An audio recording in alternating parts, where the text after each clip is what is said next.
उसके रथ में एक गधे को ढोने के लिए 1000 गधे लगाए जाते हैं।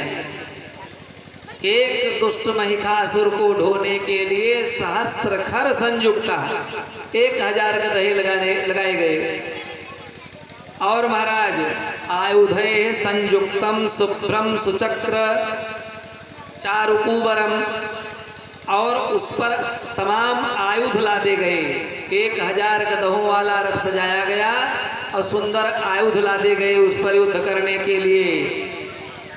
मूर्ख जिसको कहता था नारी किम करिष्यति, उसके उद्वेग से इतना भयभीत है कि पूरे रथ पर केवल धनुष बाण और आयुध ही लादे गए, जिसको खींचने के लिए 1000 गधा लगाया गया। महाराज कहीं जाना हो कहीं आना हो तो शुभ और अशुभ का बड़ा महत्व होता है। जिस समय पर शूर्पणखिया नाक कान कटा के पहुंची थी अपने दोनों भाइयों के खरदूषण के पास, तो खरदूषण से जब बताया कि 2 कुमार आए हुए हैं, उन्होंने मेरी नाक कान काट लिया, तो खरदूषण ने कहा तुम चिंता न करो, उनको हम पकड़ लेंगे और उनको पकड़ के बांध करके ले आएंगे। तुरंत शूर्पणखा को कहा कि तुम बैठो रथ पे, आके चलो बताओ कहाँ हैं वो दोनों।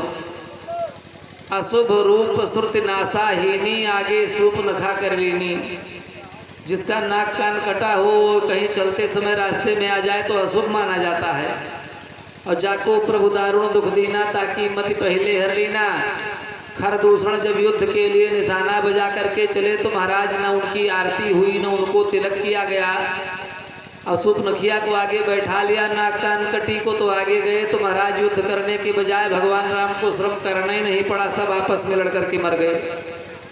इसी प्रकार से एक गधे के लिए, महिषासुर के लिए महाराज 1000 गधे लगाए गए ढोने के लिए, और ले करके रथ पर बैठ करके चला।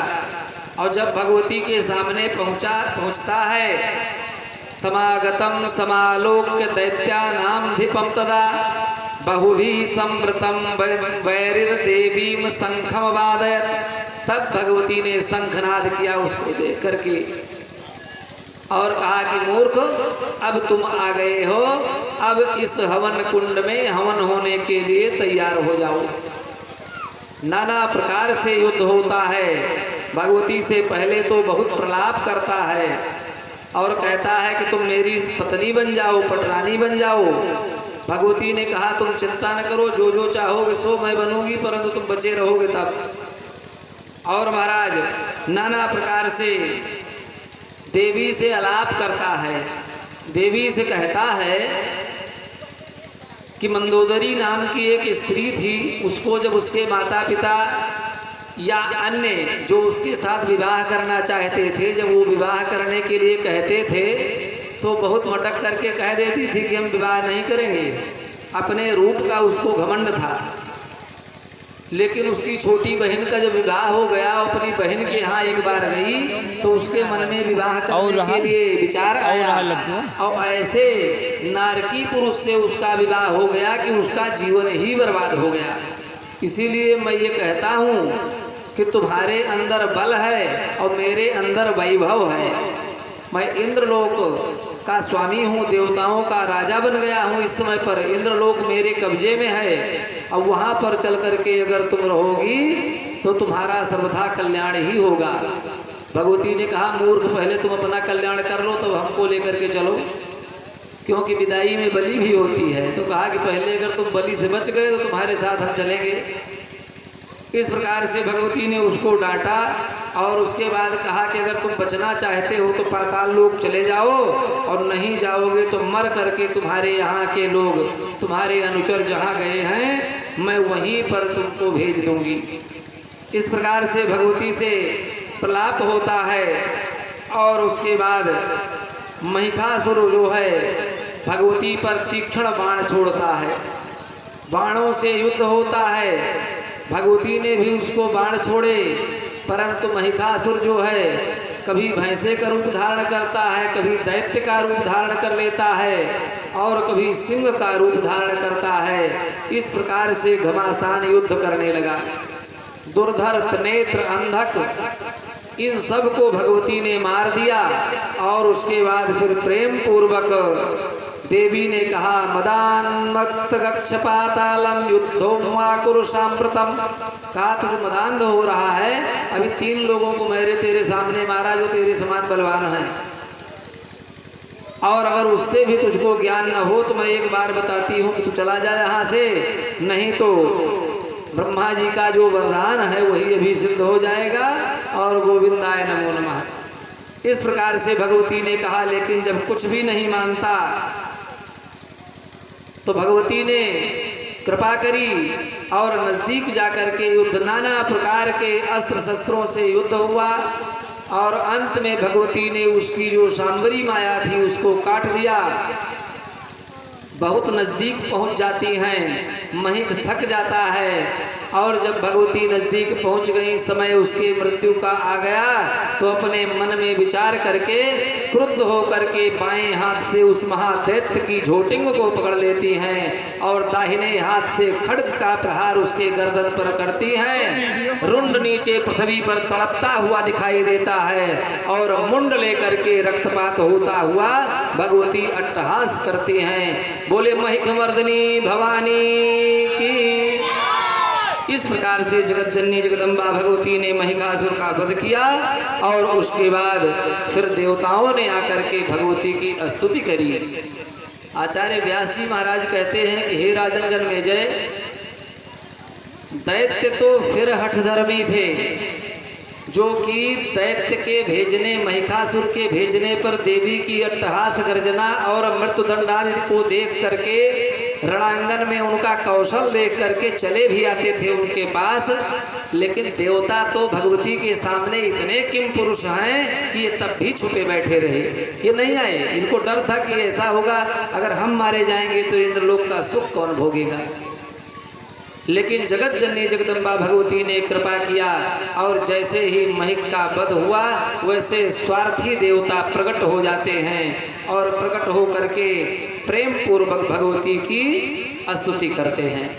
और जब भगवती की स्तुति करते हैं तो भगवती ने कहा कि राजन देवेंद्र, तुम चिंता न करो, जब तुम्हारी इच्छा होगी और जब किसी प्रकार का दुख तुमको होगा तो मैं तुम्हारे पास चली आया करूंगी।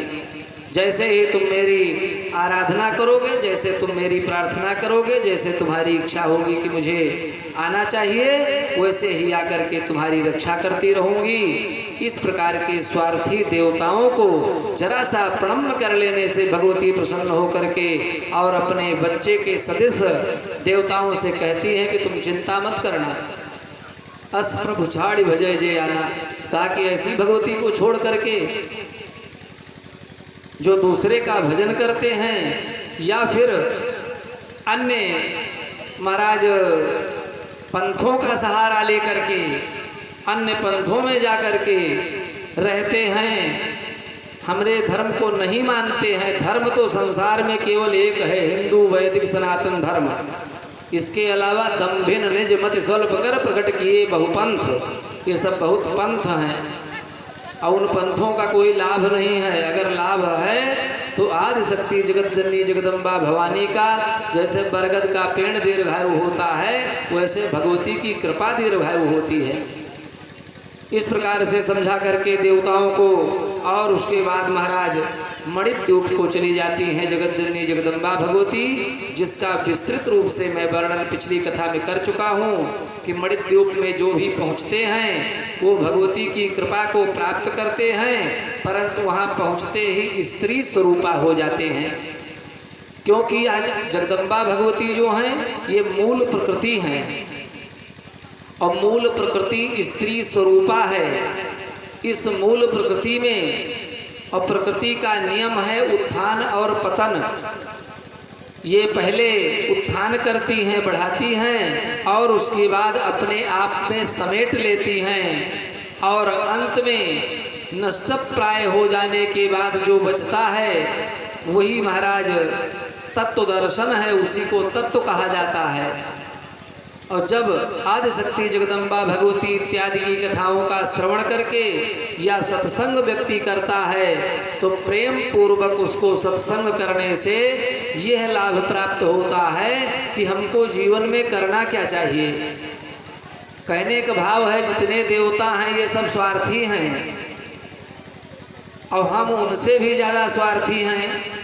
स्वार्थ का तो ये शरीर ही बना हुआ है, लेकिन हर एक जगह पर अगर अधिक स्वार्थ प्रकट हो जाए तो काम बनने वाला नहीं है।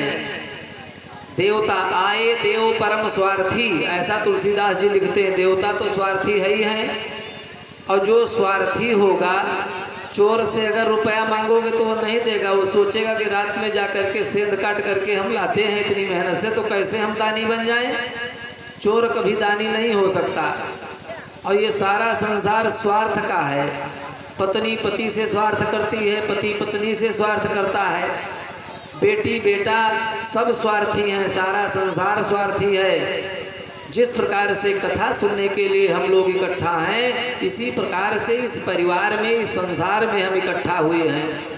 जैसे प्रसाद मिल जाएगा महाराज, उसके आधे घंटे बाद यहाँ कोई नहीं दिखेगा, वैसे ही ये सारा संसार है। जब स्वार्थ सिद्ध हो जाएगा तो कोई किसी के सामने टिकेगा नहीं, किसी के साथ रहेगा नहीं, सब चले जाएंगे। तो शास्त्र का ये मत नहीं है कि इसको छोड़ दिया जाए, छोड़ा ना जाए। कुछ गृहस्थ के लिए कुछ भी छोड़ने की आवश्यकता नहीं है। बस थोड़ा सा, जैसे आपका काम श्रवण करना है, हमारा काम कथा कहना है, पंडित जी का काम जप करना है। अपने अपने कार्य पे सब लोग निश्चित रूप से रहें, लेकिन अपने आराध्य को न भूलें। अब इतनी रात में यहाँ आ गए हैं और रात में कोई अपना घर भूल जाए तब तो गड़बड़ हो जाएगा।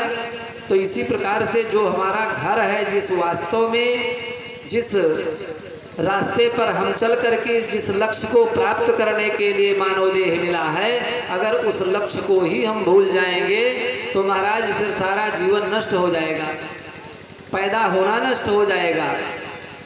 यहाँ से बढ़िया कोट पैंट पहन करके अयोध्या चले जाया जाए, अब वहाँ किसी चौराहे में कोई रिश्तेदार मिल जाए, पूछे भैया किस लिए आए हो, क्या काम है, तो हमको कोई काम ही नहीं है, हम केवल तेल भराए, बढ़िया कपड़ा पहने, बढ़िया सुंदर घर पे भोजन किए और उसके बाद निखट्टू की तरह, निठल्ले की तरह चले गए वहाँ घूमने के लिए। तो हमको पता ही नहीं हम काहे के लिए आए हैं, क्या जवाब देंगे। इसी प्रकार से हम यहाँ आए हैं तो कुछ करने के लिए आए हैं। ये जो 184 है, ये 184 में उसी प्रकार से हमको मानव देह मिला है। जैसे महाराज किसी जज के यहाँ जा कर के कोई मुकदमा दायर कर दिया जाए, अब मुकदमा में जो जो धाराएं लिखी जाएं, उन धाराओं में से अगर कुछ मन की बात छूट गई है तो कभी आदेश हो जाए कि आप फाइल में संशोधन कर सकते हैं, अगर चाहें तो इसमें कुछ घटा बढ़ा सकते